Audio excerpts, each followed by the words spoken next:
যারা মুরগির হাড়, গলা, পাখনা খায় না তাদের জন্য এটা একটি উত্তম রেসিপি।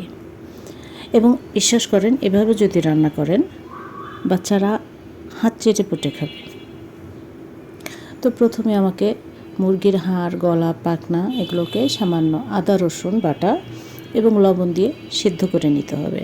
সেদ্ধ শেষ হয়ে গেলে মাংসগুলোকে ছাড়িয়ে হাড়গুলোকে ফেলে দিতে হবে।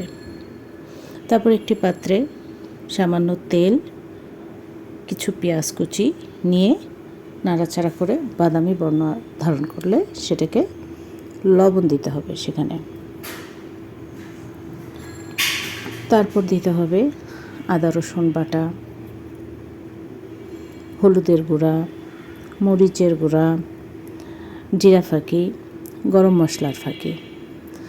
আমার বাচ্চারা গরম মশলা, আস্ত গরম মশলা খায় না, পছন্দ করে না, তাই আমাকে গরম মশলার ফাঁকিটা ব্যবহার করতে হয়। তো আপনারা আপনাদের ইচ্ছে মতন গরম মশলার ফাঁকি অথবা আস্ত গরম মশলা দিতে পারেন। তো সামান্য টমেটোর কুচি দিয়ে এটাকে নেড়ে চেড়ে ভুনা ভুনা করতে হবে। যখন মশলাটা শুকিয়ে আসবে এবং মশলার কাঁচা গন্ধটা চলে যাবে, তার মধ্যে আমি দিয়ে দেব সেই যে মাংস ছাড়ানো মাংসগুলো, হাড় ছাড়ানো মাংসগুলো, সেগুলোকে দিয়ে নাড়াচাড়া করে যেই পর্যন্ত না শুকাবে নেড়ে চেড়ে আমাকে মশলাটাকে শুকিয়ে নিতে হবে। তারপর কোনো কিছুর সাহায্যে ওটাকে মাংসগুলোকে থেতলিয়ে ঝুরি ঝুরি করতে হবে এবং তার মধ্যে দিয়ে দেব কিছু কাঁচামরিচ কাটা।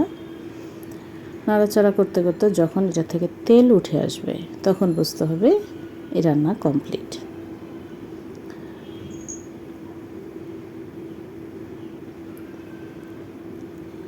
তো দেখতে পাচ্ছেন আমার রান্না প্রায় কমপ্লিট।